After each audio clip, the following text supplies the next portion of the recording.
Duna presenta La Tercera PM, las historias imprescindibles y una nueva mirada de los temas de hoy, con Nicolás Vergara y Sebastián Rivas. Auspicio de Enel. La Tercera PM en Duna. Sonidos de tu mundo. Una decisión que remeció el por lo más tranquilo fin de semana largo que acabamos de tener. La resolución de la Oficina para Refugiados y Apátridas francesa de entregarle asilo político a Ricardo Palma Salamanca, condenado en Chile por el crimen de Jaime Guzmán y prófugo desde hace más de 20 años, generó una serie de reacciones políticas en un escenario que, si bien algunas personas dicen se preveía, de todas formas reabre una serie de discusiones que hay durante el tiempo. Entre ellas, por ejemplo, cómo es la visión de la justicia chilena en el exterior, cómo se debe reaccionar cuando un país esgrime, por ejemplo, este tema del asilo, y también qué opciones le quedan a Sebastián Piñera y al gobierno para intentar revertir una decisión que parece bastante complicada de modificar. Es nuestro tema de hoy. Les damos la bienvenida. Esto es La Tercera PM en Radio Duna.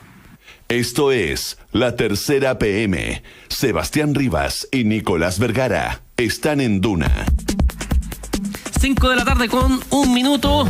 Estamos en La Tercera PM en este lunes 5 de noviembre, volviendo después de un parón bastante largo de 4 días que, de nuevo, si uno tiene que hacer el pique informativo, seguramente lo va a poner por ahí de las 2, 3 de la tarde del viernes, cuando se supo esta noticia de Ricardo Palma Salamanca, para analizar todas las consecuencias políticas en Chile. Estamos con el editor de política de La Tercera, Daniel Labarca. ¿Cómo estás, Daniel? Buenas tardes, Sebastián.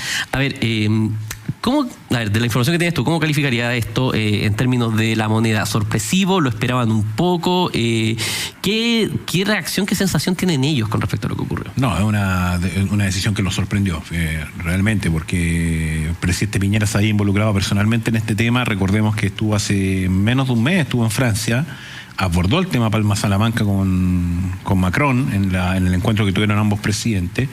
Y si bien no existía certeza de cuál iba a ser el fallo, no esperaban que se le otorgara asilo a Ricardo Palma, ya provocando un tema, reabriendo un tema que genera mucha repercusión acá en Chile y que pone al gobierno siempre en resguardo de los intereses de la UDI en este caso. Y están muy alineados en este momento. O sea, hoy día el gobierno ha salido con todo a criticar la decisión adoptada en Francia y ya queda claro que el gobierno lo que está pidiendo es más o menos lo mismo que pidió la UDI desde el primer día, que se revierta la decisión adoptada en términos del asilo que se le dio a Palma Salamanca. Ahora, Daniel, ¿hay alguna opción, o en la moneda por lo menos, plantean que hay alguna opción de que eso pase? Porque parece muy complejo. Se ha recalcado casi hasta el cansancio por parte de quienes han apoyado a Palma Salamanca que esta es una institución independiente del gobierno francés, que va por otros caminos que los meramente políticos, y que tomar una decisión como revertir eso parece muy compleja para el ejecutivo de Emmanuel Macron. Parece muy complejo. O sea, a primera vista parece muy complejo. Aquí lo que uno ha conversado con gente de la moneda y del oficialismo es que el gobierno lo que tiene que, por lo menos, aparecer es haciendo todas las cuestiones necesarias con tal de que no parezca que hay una inercia en este tema ni una inacción. Pero bien sabemos que en otros países es más fuerte la separación entre los poderes del Estado, y lo que uno podría esperar, o sea, si uno piensa que el gobierno está apuntando a revertir la situación, la única opción es que Emmanuel Macron tome una decisión a nivel político del Ejecutivo francés, pasando por encima de una decisión judicial, y eso convengamos que es bastante poco probable. Aquí lo que más se está poniendo en juego es más bien una acción política tendiente a que el gobierno aparezca muy proactivo en este tema, sabiendo que las posibilidades de revertir la situación son bien complejas. Y eso, Daniel, entonces explicaría, por ejemplo, dos de las medidas que hemos visto anunciadas o ejecutadas en estos días, como son el llamar al embajador francés en Chile para representarle la molestia, y además el anuncio que hizo Sebastián Piñera ayer de que le va a mandar una carta directamente a Macron. Claro, es decir, lo del embajador es la medida diplomática que se adopta generalmente y que se concretó hoy día en la tarde en la Cancillería. Y la carta es la carta que anunció anoche Piñera, donde ya hoy día el gobierno esboza algunos de los argumentos, que son, primero, pedir que se revierta la decisión del asilo, y segundo, la defensa que hace el gobierno chileno del sistema judicial chileno, que es finalmente el que están lo que se pone en objeto de debate a partir de la decisión del asilo, porque el asilo se le concede a Palma Salamanca después de que él plantea que acá no están las condiciones dadas para un juicio justo, entre comillas.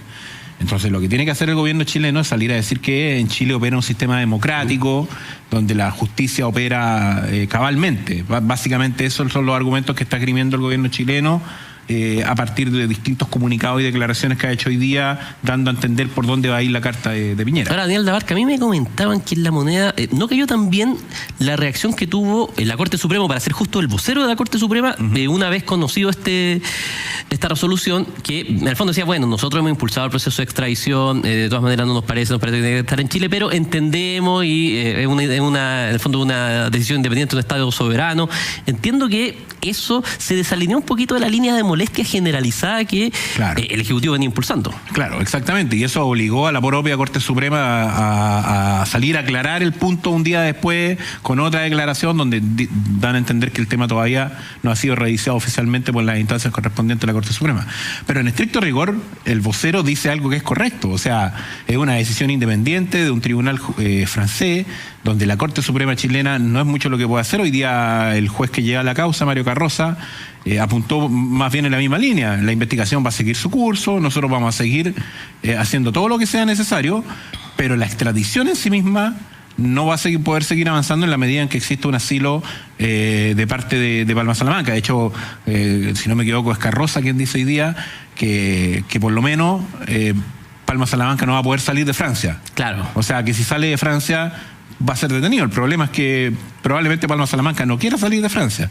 Y para el gobierno también ha significado un tema, porque le reabrió un flanco que estaba bastante cerrado, que era el tema de los embajadores. Claro. Finalmente aquí se ha vuelto a conversar sobre la dilación en el nombramiento de algunos embajadores, y particularmente en el caso de Francia, que es un país estratégico, donde en el primer gobierno de Sebastián Piñera optó por una carta muy potente, fue el escritor Jorge Edwards, una suerte de converso, ya que está tan de moda la palabra, pero que ahora llevamos 9 meses vamos a cumplir 9 meses de gobierno sin embajador en Francia, pero esta situación se arrastra desde junio de 2016, cuando salió el embajador el ex embajador Patricio Ales del gobierno de Michelle Bachelet, salió bajo una gran controversia por acusaciones de acoso sexual, y desde ese momento no se nombró un embajador, y el gobierno de Piñera tampoco nombró un embajador, y el tema ha vuelto a colación. Hoy día ha recibido comentarios críticos desde el oficialismo y desde la oposición, porque más allá de si el embajador podía o no podía ayudar en esta materia, lo cierto es que no había, la máxima autoridad de Chile en Francia no estaba al momento que se está desarrollando esta situación. Estamos conversando con Daniel Dabarca, editor de Política de La Tercera, sobre las diferentes aristas que desata esta decisión francesa de concederle asilo a Ricardo Palma Salamanca. Daniel, a ver, miremos un poquito para el otro lado, para la oposición, porque ahí la reacción ha estado lejos de ser unánime. Ha habido diferentes tonos, diferentes formas, desde la reacción de Guillermo Tellier, con una crítica muy dura a la UDI, hasta, por ejemplo, parlamentarios como el senador Ricardo Lagos Weber, que han salido también a rechazar la decisión francesa. Sí. En general hay una mayoritaria postura más bien institucional de decir que estos temas, que la justicia chilena debería resolver estos temas y que la extradición debería cursarse, pero claro, desde el Frente Amplio, desde el PC, en el fondo se establece la crítica a la UDI de por qué no miran con los mismos ojos situaciones, por ejemplo, de violación a los derechos humanos, donde se plantean básicamente los mismos temas, pero desde el punto de vista contrario. Bueno, además, para los partidos de la ex concertación, este es un tema particularmente sensible. Si de repente alguien no cuadra bien los tiempos, el crimen de Jaime Guzmán en 1991, cuando ya estaba de presidente Patricio Aylwin, o sea, es en democracia, y a partir de eso también, claro, uno dice, bueno, ¿hasta qué punto esto también es una crítica a la transición chilena y a la forma en que se resolvieron los temas en Chile? Exactamente. O sea, que lo que decía yo al comienzo, que uno de los temas que está en debate aquí y que se puede abrir un debate internacional es respecto a las condiciones en las que operó la justicia chilena en democracia. Claro. Porque no estamos hablando de la justicia chilena bajo el régimen militar, estamos hablando en democracia.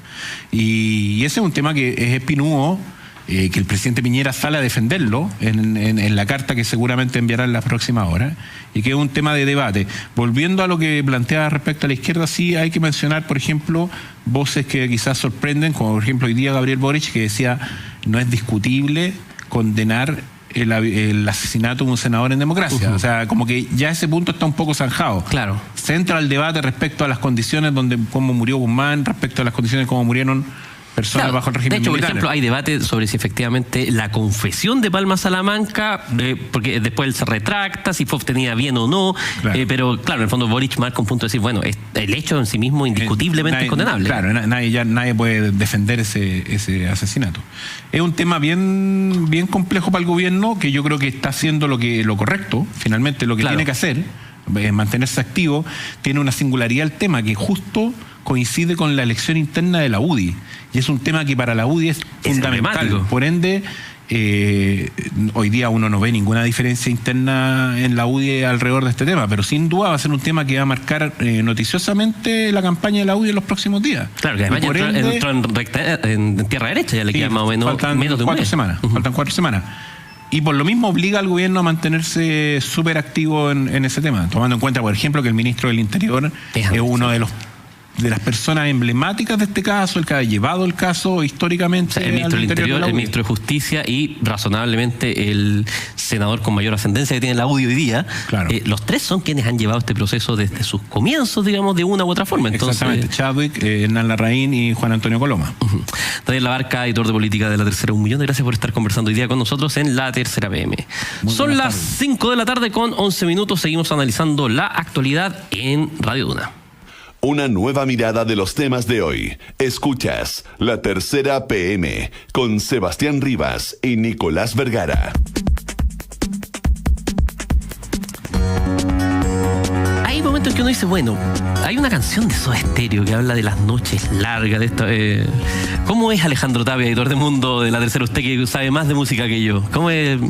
Mis alimentos son las cenizas de una noche larga, ¿no? Muchas noches largas acá en La Tercera, con diversas elecciones como la que vamos a tener mañana en Estados Unidos. Justamente estamos hablando de eso porque el señor Tapia viene a conversar sobre las elecciones de medio término de mañana en Estados Unidos, que solo para entrar a conversar, esto, digamos, no es para gente que se duerma temprano, van a estar los resultados, si es que están, bastante tarde, ¿no? Sí, se espera que los resultados estén muy tarde por la diferencia horaria, no solamente respecto a la diferencia que tenemos con Chile, sino por todos los usos horarios que tiene Estados Unidos. Por ejemplo, sin ir más lejos, en California son 5 horas menos, en Nueva York también son 2 horas menos. Entonces, como es una elección que, por ejemplo, la Cámara de Representantes va por distrito, puede demorar un poco para tener, digamos, un resultado más fijo.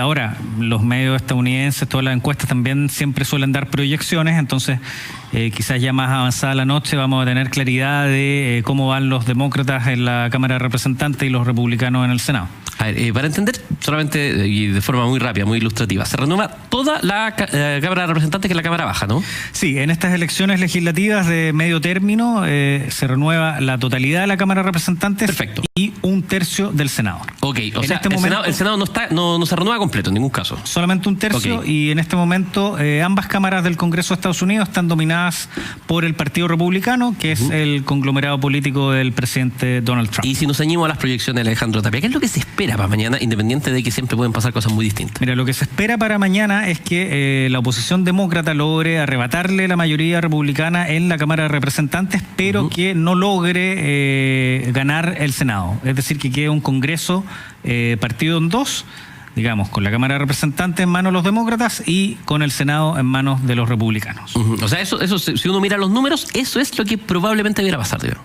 Eso es lo que probablemente debiera pasar. Aunque en Estados Unidos con las encuestas ya vimos lo que pasó. Nunca se sabe. El 2016 con Trump, nunca se sabe, y en ese sentido, si bien todas las proyecciones apuntan a que los demócratas ganarían la Cámara de Representantes y todas las encuestas dicen que los republicanos mantendrían el control del Senado, el Partido Demócrata ha sido bastante cauto en alzar a sus figuras, a sus nuevas cartas, o básicamente entregar el mensaje de que es una elección corrida, como la sensación ambiente que había en el 2016 con Hillary Clinton. Ahora, Alejandro, a ver, ¿existe, por ejemplo, acá la posibilidad de que en la Cámara de Representantes, que es la elección que se hace en todo el país, veamos un escenario como, por ejemplo, los demócratas ganando por un amplio porcentaje en votos, pero que estén justos o no le alcance, por ejemplo, a hallarse la Cámara?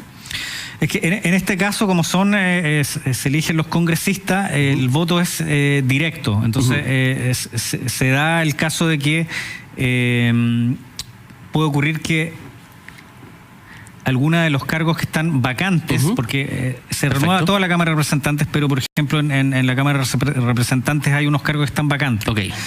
Entonces puede dar el escenario de que esté muy disputado y que unos distritos lejanos de un estado X sean los que finalmente decidan la mayoría. Las encuestas, eso sí, dan en este minuto 202 congresistas demócratas que serían electos versus 199 republicanos. Entonces es una diferencia mínima. Los más o menos seguros y el resto disputarse, en el fondo. El resto disputarse. Son 39 escaños que están en disputa. Que según las encuestas de esos 39, la mayoría serían demócratas, por eso ganarían la mayoría de la Cámara de Representantes.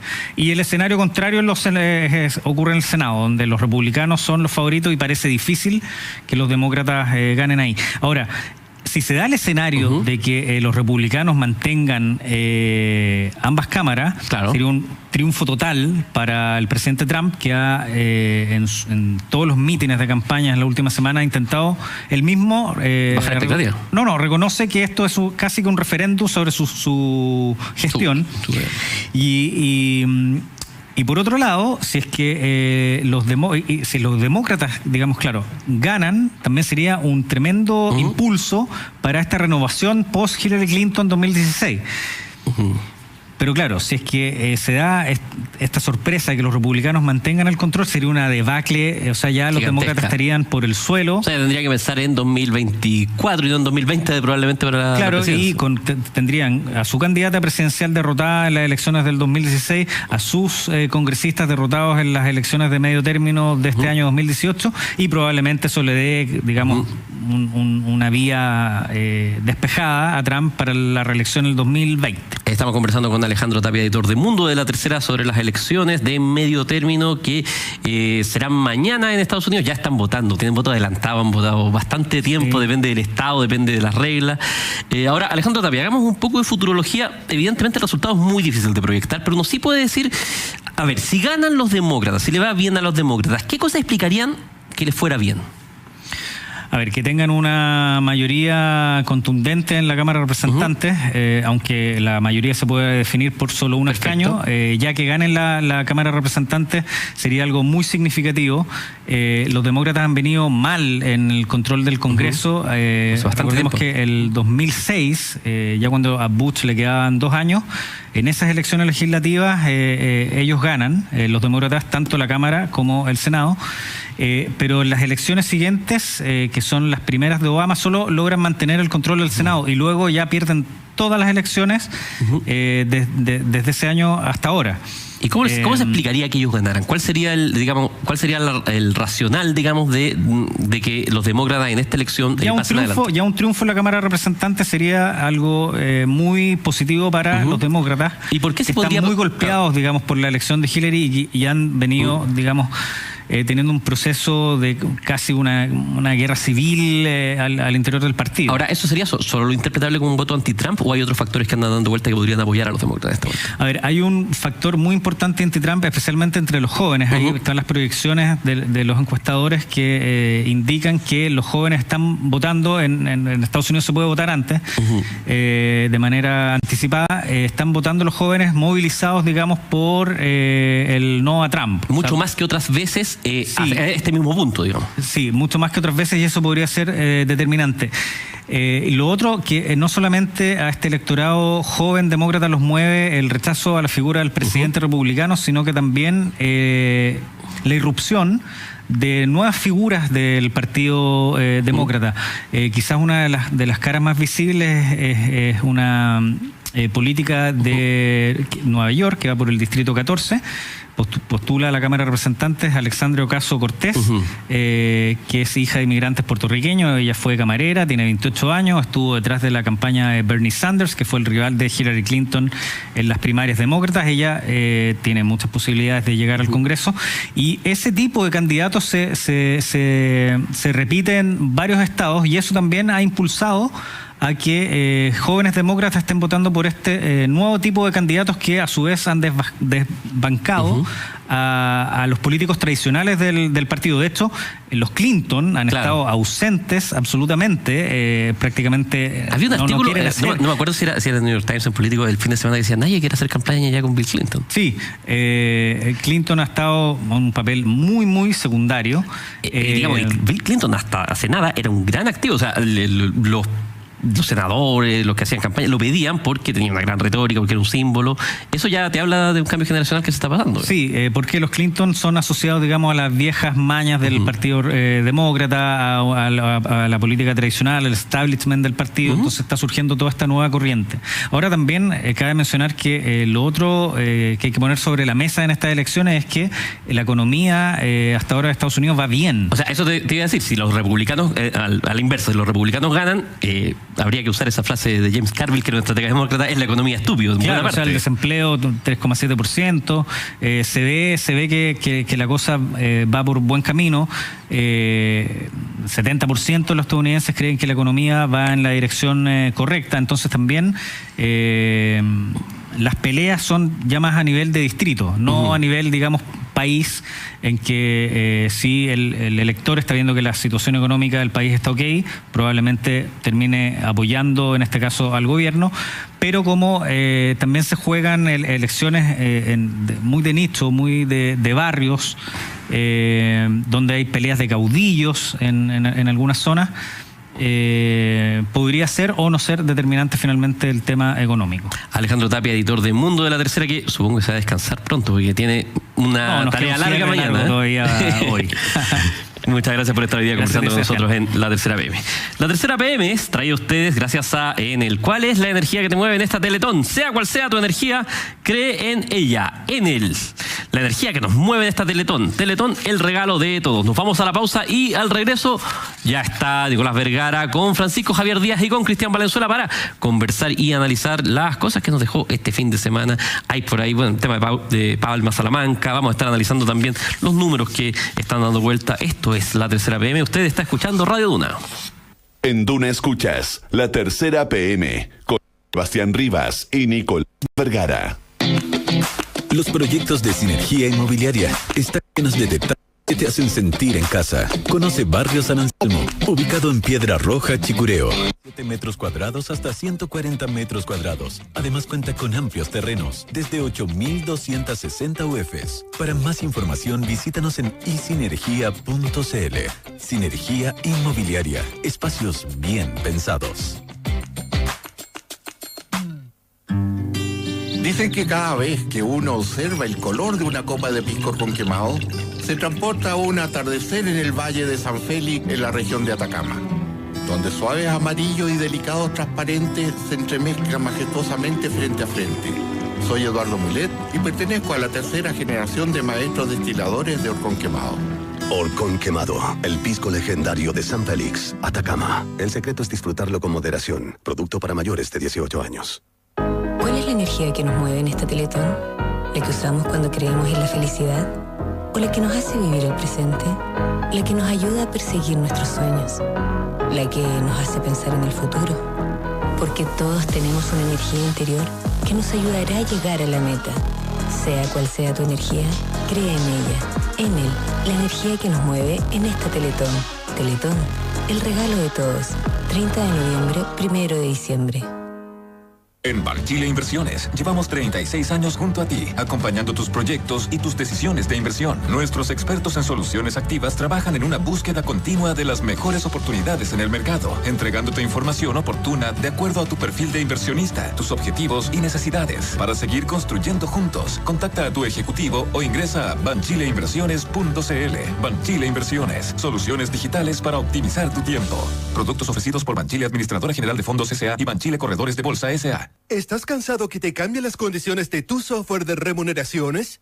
Cámbiate a Defontana People, el software más utilizado en Chile para el pago de remuneraciones y gestión de recursos humanos. Más de 4.000 empresas ya lo utilizan. Defontana People es un software integral de remuneraciones con soporte en línea, portal de autoconsulta, gestor documental y firma electrónica. Cámbiate ahora y obtén 3 meses gratis. Llámanos al 800-386-100. Defontana es crecer ahora. El mejor momento para un músico sobre un escenario, más que el reconocimiento de sus pares, es saber que logró la ejecución perfecta para su público. En Larraín Vial Asset Management fuimos elegidos como mejor gestora de fondos balanceados 2018 por el Mercurio Inversiones. Pero lo que más nos enorgullece es saber que estamos trabajando con compromiso y profesionalismo para nuestros clientes. Conócenos en larrainvial.com. Infórmese de las características esenciales de las inversiones en estos fondos mutuos, las que se encuentran contenidas en su reglamento interno. La rentabilidad o ganancia obtenida en el pasado por estos fondos no garantiza que ella se repita en el futuro.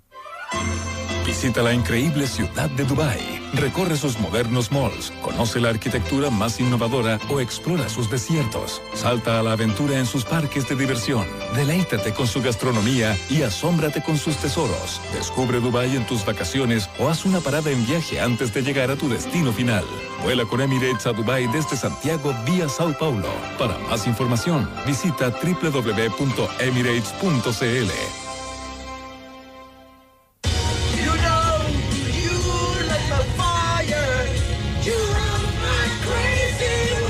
Cuando tienes una gran señal, 18 gigas, música y redes sociales ilimitadas por solo 14.990 pesos, tienes un papá que transforma tu viaje en un concierto. Una gran señal a un precio increíble. Pongámosla de nuevo. Entel, tus posibilidades son infinitas. Hace ya 20 años Marcelo Ríos alcanzó el Top 1 mundial. Piensa en todo lo que ha pasado desde 1998. Ese mismo año nace MBI Inversiones y seguimos fieles a nuestra promesa, coinvertir en los mismos instrumentos que recomendamos a nuestros clientes. Por eso, queremos celebrar nuestros primeros 20 años juntos. MBI Inversiones, fondos de inversión, wealth management, corredores de bolsa. mbi.cl. En Duna, abrimos el debate. Escuchas La Tercera PM con Nicolás Vergara y Sebastián Rivas. 5:27 minutos de este lunes 5 de noviembre y es el momento también de hacer un homenaje público a don Nicolás Vergara, que brillantemente me reemplazó el miércoles pasado cuando estaba muriendo con esta garganta. ¿Qué hice mal para merecer un homenaje? Oiga, por favor. Se le agradece. Mi garganta lo agradece muchísimo. Don Nicolás, ¿cómo estás? No, siempre disponible. Gracias, Sebastián. Gusto saludarte.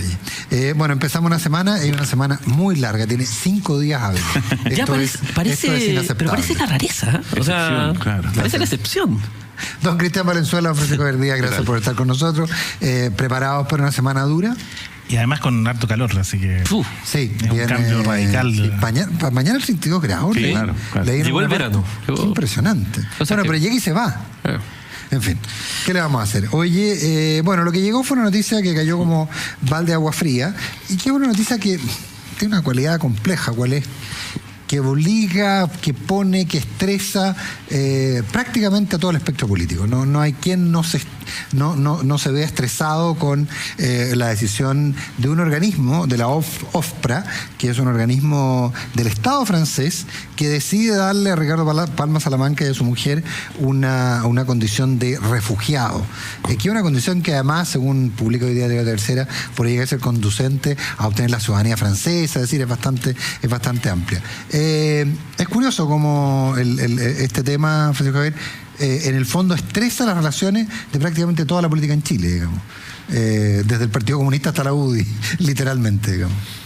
Yo creo que es un tema que efectivamente obliga a los distintos actores a pronunciarse, porque además de hecho son requeridos, ¿no es cierto?, por los medios a pronunciarse. Ahora, o sea, más de alguno querría pasar con la si de esto, claro, pero si de esto de derivar algún tipo de enfriamiento en las relaciones de Chile-Francia, yo creo que se iría un paso más allá. Esta es una situación que ocurrió algo similar, recordemos, hace más de 10 años con el caso de Ortiz Montenegro. Claro, que en ese caso era Suiza, claro. Que también se le entrega esta calidad de refugiado. Bueno, y a Galvarino Paulaza en Argentina.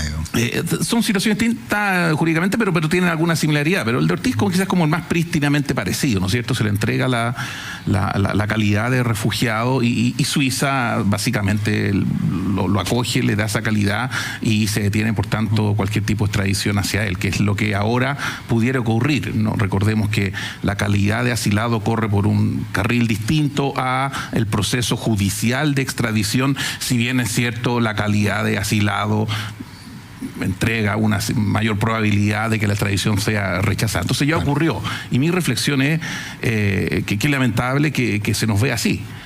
Desde Europa, desde estos países, de que en Chile no hay condiciones para que un condenado cumple su condena, una condena ejecutoriada. No estamos hablando de que no exista un juicio, garantías de un juicio justo, sino que más bien de cumplir su condena, que lamentable que se nos siga viendo así, pero que también habla de que Chile tiene que explicar mejor su situación institucional. O sea, por algo pasan estas cosas, por algo existe esa imagen afuera, y cerrar los ojos y no ver de que hay que explicar mejor las cosas es, a mi juicio, una postura algo juridicista, formalista, que solo deriva en estos tipos de situaciones que, insisto, ojalá no hubiera ocurrido, porque yo creo que en Chile sí están las condiciones. Cristian. Yo tiendo a discrepar en parte con lo que dice Francisco, porque no creo que esa sea la visión mayoritaria en Francia, ni de su gobierno, ni de la ciudadanía francesa respecto a lo que ocurre en Chile.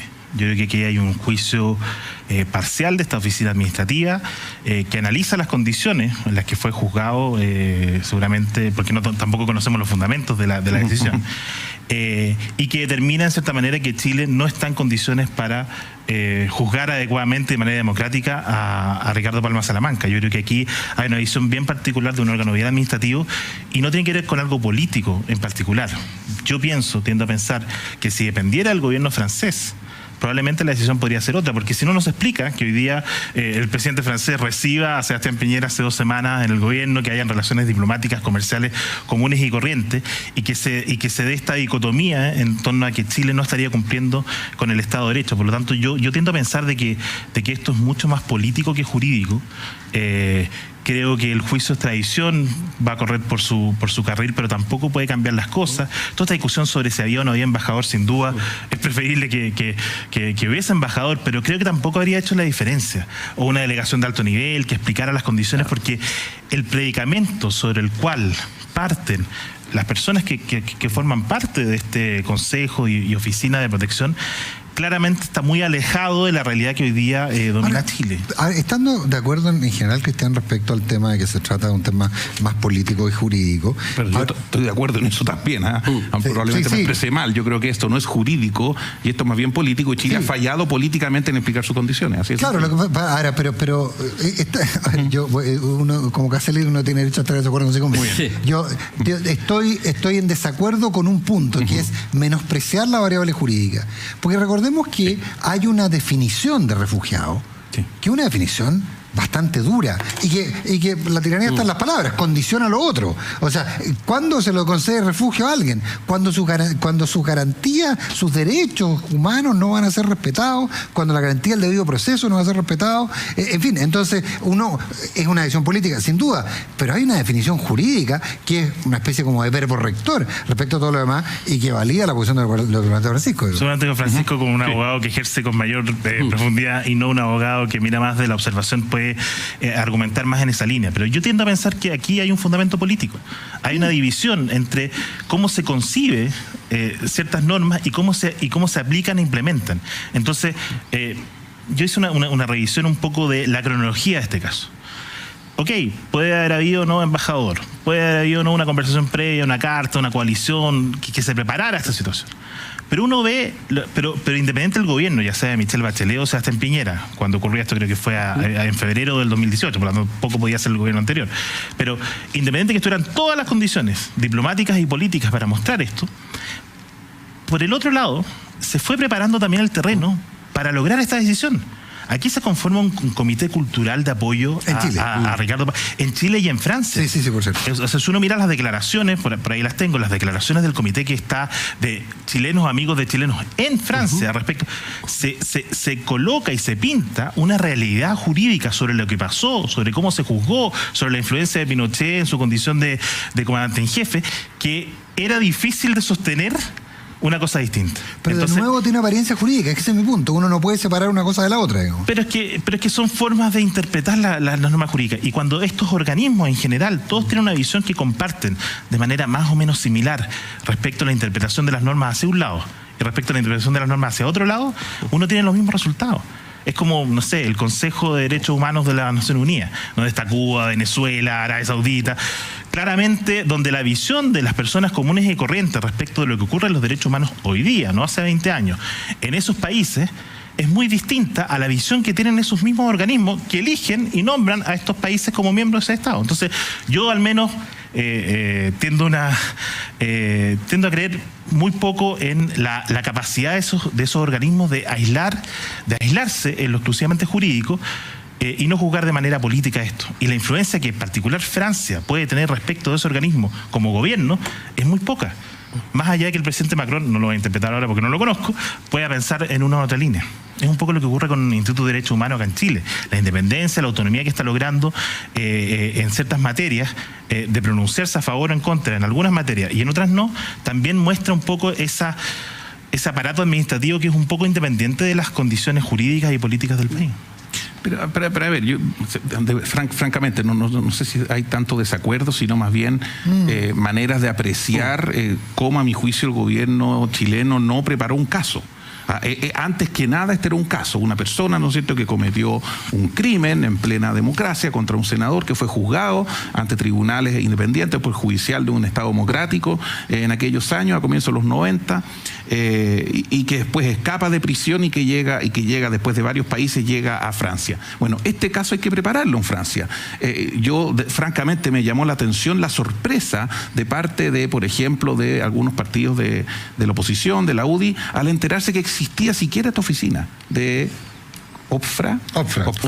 Claro, y esa era la que decidía todo. Que era, entre paréntesis, la que decidía estaba más bien concentrado en lo que era la extradición y no tuvieron en mente esta oficina. Bueno, hay que presentar los argumentos, hay que presentar Pero es que yo entiendo que no documentación. No había posibilidad de intermediación frente a esa oficina por parte del Estado chileno, porque no era parte, es el que aspira al refugio, al asilo, el que solicita los argumentos. Se hacen los casos de distintas maneras. La diplomacia admite múltiples conductos y creo que en este caso, como es evidente, no se utilizaron. Segundo lugar, ojo con, es verdad, hay una definición de refugiado, hay una convención para este tipo de casos, ¿no es cierto?, de 1951. Pero todo lo que es el derecho internacional y en particular el derecho internacional humanitario se funda precisamente en que hay situaciones de hecho, muchas de ellas políticas, que se sobreponen, que sobrelapan a las situaciones de derecho. Por algo le entrego refugio a alguien que en su país había sido condenado. Pero es que había sido condenado en un contexto dictatorial, ¿no es cierto? Ok, yo le entrego refugio porque no confío en aquel antecedente jurídico particular de aquel país. De eso nace el derecho internacional humanitario y por tanto las consideraciones políticas históricas son de la esencia del análisis de este tipo de casos. Entonces, insisto, creo que aquí faltó armar este caso, faltó convencer, y no ahora, sino que siempre. Con Suiza nos pasó exactamente lo mismo. Fíjate que Suiza tuvo la deferencia en ese momento, hace como 10 años, de decir que esto no afectaba el convencimiento de la nación suiza de que Chile era una democracia, pero claramente con mayor delicadeza había un criterio que aplicaron. Este señor, el año 90, 91, 92, tuvo las condiciones de un debido y justo proceso. Mire, tengo en la duda opto por entregar el refugio. De eso se trata esto.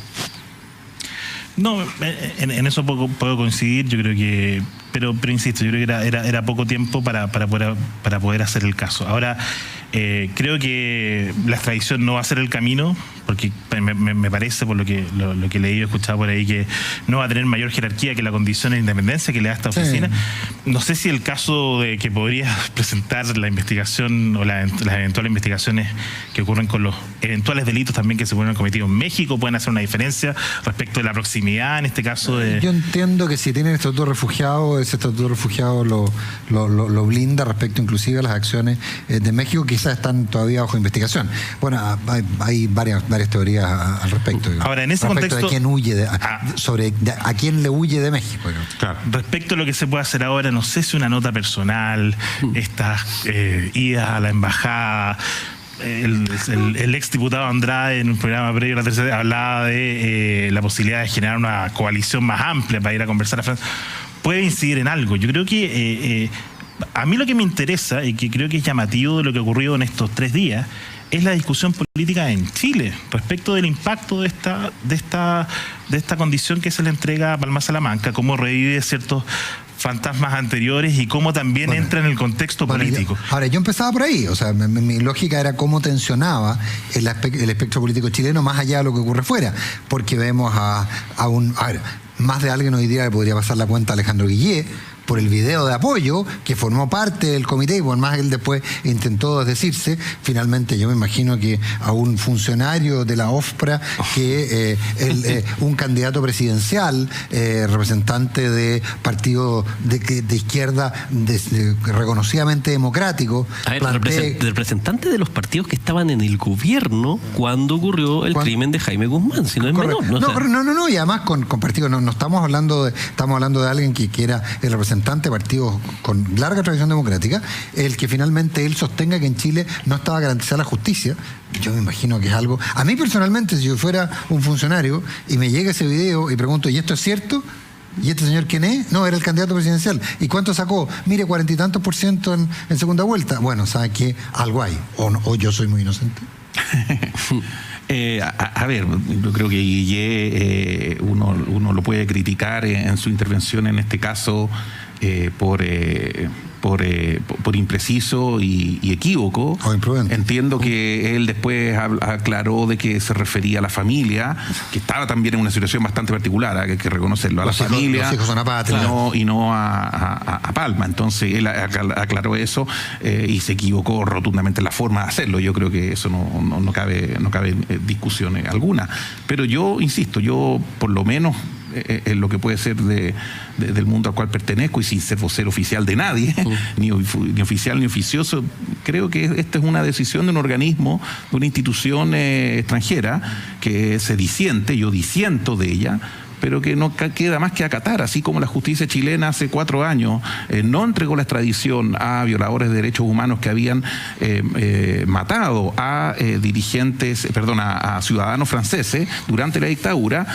Simplemente se disiente y se acata. Yo creo que no cabe más que ello y no vamos a enturbiar las relaciones ni con Francia ni con Suiza en su momento por este caso, porque es una decisión institucional de su sistema. Yo creo que el disenso, la palabra disenso que habla Francisco es clave en esto para volver a lo que tú dijiste al principio, Nicolás, que es estresar el sector político y estresar a los políticos. Yo creo que todavía no está suficientemente estresado. Y la derecha en general, los partidos de Chile Vamos, en vez de ir a pedirle exigencias y responsabilidades a la embajada francesa, debiera ir al Parlamento. Hoy día las redes sociales, los políticos la usan todos los días para comunicar sus impresiones. Uno revisa los twitters del Partido Comunista, de varios miembros del Frente Amplio, y no hay ni una palabra sobre esto, ni a favor ni en contra. Y seguramente varios de ellos están a favor de esta concesión de asilo. Entonces, si realmente la derecha quiere distinguirse en esta materia, debiera exigir responsabilidades políticas y sacar al pizarrón a aquellos que, a diferencia de Francisco o otros parlamentarios del Partido Socialista, el Demócrata Cristiano, que sí se ha manifestado en contra, el propio José Miguel Insulza se manifestó en contra de esta decisión, no están dispuestos ni siquiera a hacer ese reconocimiento. Yo creo que ahí hay un punto político que también es importante marcar y hacer una diferencia en este doble estándar que de cierta manera juega la izquierda con materia de derechos humanos. Está bien, pero mira, yo insisto, yo creo que no queda otra más que acatar, restregar y reflotar la discusión te puede llevar a un diálogo bastante agrio, que no sé si tiene asunto a esta altura, si uno tuviera que identificar al ejemplo máximo de cómplice pasivo de la dictadura, como habló el presidente Piñera, es Jaime Guzmán, que es precisamente quien motiva el asesinato político, ¿no es cierto?, en este caso de Palma Salamanca. Yo creo, Palma Salamanca está vivo. No, de parte de Palma Salamanca. Pero... De parte de Palma Salamanca. Pero alguien, yo sé que no es tu intención, pero entonces, por favor, yo creo que no veo el asunto de restregar y reflotar esta discusión. Yo creo que es muy desafortunado. Creo que esa frase es muy inadecuada, porque justo al afirmar de que Jaime Guzmán de cierta manera motivó su propia muerte a manos de Palma Salamanca, que eso es lo que tú dijiste recién, es un poco complejo de afirmar. Te estoy diciendo que si se busca reflotar y reavivar una discusión a propósito del análisis de las condiciones en que ocurre el asesinato, te vas a llevar precisamente a que, como cuando decía Nicolás Vergara, oye, Guillé dijo esto en este otro caso, y otro va a decir, oye, sí, pero este era cómplice pasivo de la dictadura. Sí, pero es que ¿Y qué asunto tiene eso? Sí, esto fue un asesinato cometido en democracia, que se juzgó con reglas democráticas y que a mi juicio debiera ser juzgado y cumplir su condena. El tema va más allá de eso, va más allá del asesinato de Jaime Guzmán. ¿Más allá de qué va? Va centrado en que una persona que comete un acto terrorista, que asesina a un senador de la República, independiente de cualquier sector que sea, uno hoy tiene derecho a pedirle explicaciones a actores políticos que validan esa democracia si están de acuerdo o no con ese asesinato, no con la persona que lo cometió. No sé si justificó o no su muerte. Uno tiene que enfrentar a esas personas y decirle, porque son actores políticos hoy, y si esas personas no están dispuestas a manifestar su opinión respecto de ese acto en particular, no respecto a la persona con que se comete, uno tiene un problema, porque la democracia efectivamente ahí tiene un problema. Y de la misma manera que la izquierda correctamente emplazó hace menos de un mes a aquellos políticos parlamentarios de derecha que no cuestionan ni condenan sin ningún tipo de contexto ni justificación las violaciones a los derechos humanos repetidas y sistemáticas que se cometieron durante el gobierno militar, ahí tenemos un problema también. Insisto, yo entonces no se puede en un caso decir sí, es necesario revivir este tema hasta el final, y en otro decir, mira, mejor no miremos el pasado, miremos adelante y esto no va a contribuir en nada. Yo creo que o a la inversa. O a la inversa. No puedes revivir no revivir antes y tratar de revivir ahora. Yo creo que acá está dadas las condiciones para que entender que fue una decisión institucional del gobierno de Francia. Yo creo que extrapolar esto y hacer de esto una causa nacional ante el gobierno de Francia, entorpeciendo relaciones con ellos, me parece que es completamente exagerado. Creo que el gobierno tuvo una falla de explicar, pero hay que entender el origen finalmente de por qué existe esta falla. Sí, ese es el punto. ¿Por qué existe esta falla de apreciación de gobiernos sensatos como el francés o el suizo respecto a lo que ocurría en Chile inmediatamente terminada la dictadura? ¿Por qué existe? Yo creo que ahí es donde tenemos que ser un poco más nobles y generosos de argumentación para señalar, bueno, habían problemas, hubo distintos tipos de gente que se quedó derechamente rezagada de la historia y que cometió estos crímenes que son inaceptables. En lo administrativo estoy totalmente de acuerdo contigo, creo que hay una falla que se pudo haber hecho mejor, teniendo embajador, teniendo una planificación estratégica respecto a cómo abordar este caso. Todo eso es cierto. Pero eso está muy lejos de aquellas personas que hoy son parlamentarios y que son parte de la coalición política o cercanas a la coalición política a la cual tú defiendes, que consideran que Ricardo Palma Salamanca es un héroe y que es un luchador social. Pero eso está muy lejos de analizar ¿por qué aquellos argumentos llegan a estos otros países? Porque hay un punto no aclarado que hay que aclarar. Ahí yo creo que hay un punto que levantó Nicolás Vergara y que tiene toda la razón. Los casos se construyen. Y así como el gobierno chileno no construyó el caso para extraditar a Palma Salamanca sí construyó un caso con detalles tan particulares como, por ejemplo, que en mayo de este año él presentó una postulación a la Sociedad de Escritores de Chile para que se le reconociera como escritor en el marco más global de toda una serie de pruebas de carácter de normalidad pidiendo su asilo político. Entonces hubo una coordinadora acá que funcionó como reloj. Entonces uno dice, bueno, el trabajo ahí parece, y que me disculpe de repente el cónsul de Francia, parece mucho más profesional que el que se hizo de parte del Estado chileno para demostrar lo contrario. Pero yo creo que hay un tema de verdad no resuelto en general en nuestra democracia en aquellos años inmediatamente posteriores. Recordemos que, de hecho, las leyes cumplidas estaban algunas, no todas ellas se habían promulgado cuando en el año 91, 92, que hubo, de hecho, ¿se acuerdan? Penas de extrañamiento a fines del gobierno de Elwin, porque había un cierto reconocimiento a que el sistema no caminaba. Entonces, como cuando analizamos aquel periodo de tiempo, creo que se crispan y te vas a trincheras muy polarizadas que yo creo que no son conducentes. Yo sí creo que una condena, insisto, a lo que fue aquel asesinato está fuera de discusión, que el accionar del Poder Judicial en aquella época respecto de este caso está sin discusión. ¿Sin discusión? Sí. A mi juicio sí, fue una sentencia ejecutoriada por todas las instancias del Poder Judicial chileno, por tanto no cabe en juicio de discusión y un prófugo, ¿no es cierto?, tiene que cumplir con su cadena, con su condena. Pero de ahí entrar al otro juego, creo, insisto, que lo único que es hacer es reavivar más la discusión para que OPFRA vuelva a hacer alguna disquisición y, uy, de veras, sí, pues, esto pasaba en ese país. Yo creo que es una discusión indispensable, pero tomando el punto que decía Sebastián, y eso es cierto, también hay una preparación, porque mi francés es muy malo, pero traté de meterme en la página, la OPFRA y las condiciones del asilo y todo eso, parece una traducción en español que era más fácil. Pero hablaba de esto, de la condición de personaje que estaba ligado a la cultura y a las artes y tenía solamente. Entonces puede ser también, pero vuelvo a insistir, yo creo que esa claridad que tiene Francisco para decir no está en cuestión esto, no está en cuestión hay ciertos actores que no la tienen claro y a quienes tú nunca vas a poder convencer. O sea, el mismo IAPU o los miembros de IAPU que estaban tocando en la explanada del Museo de la Memoria hace un mes pidiendo justicia para el tema de las violaciones de derechos humanos, hoy día estaba celebrando con champán la liberación de Palma Salamanca y que pudiera caminar libremente por París. Y esa contradicción no es de hace 20 años, no es de hace 30 años, es de hoy. Y yo creo que tiene que tener solución y tiene que ser discutida. Ahora, lo que es un dato objetivo es que probablemente, sea como fuere, y Francisco lo dice muy bien, es el Estado francés.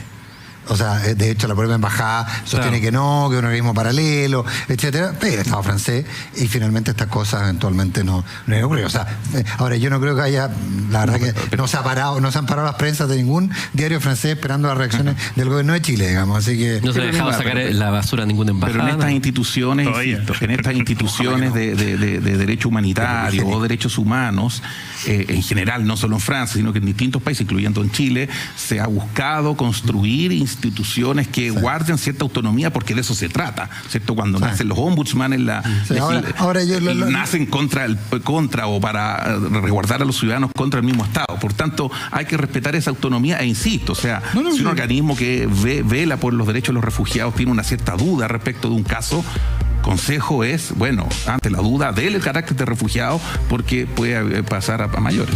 Francisco Javier Díaz, Cristian Valenzuela, gracias por haber estado esta tarde con nosotros. Don Nicolás Vergara, nos vemos mañana. Martes, recién martes, qué horror. Y ahora sí, un martes que de verdad es martes, qué cosa más rara. Ya viene la noticia en Duna, luego Polo Ramírez, aire fresco. Nos vemos mañana, muy buenas tardes. Que estén bien. Inmobiliaria Armas, empresa líder en la industria con más de 50 años de trayectoria, te invita a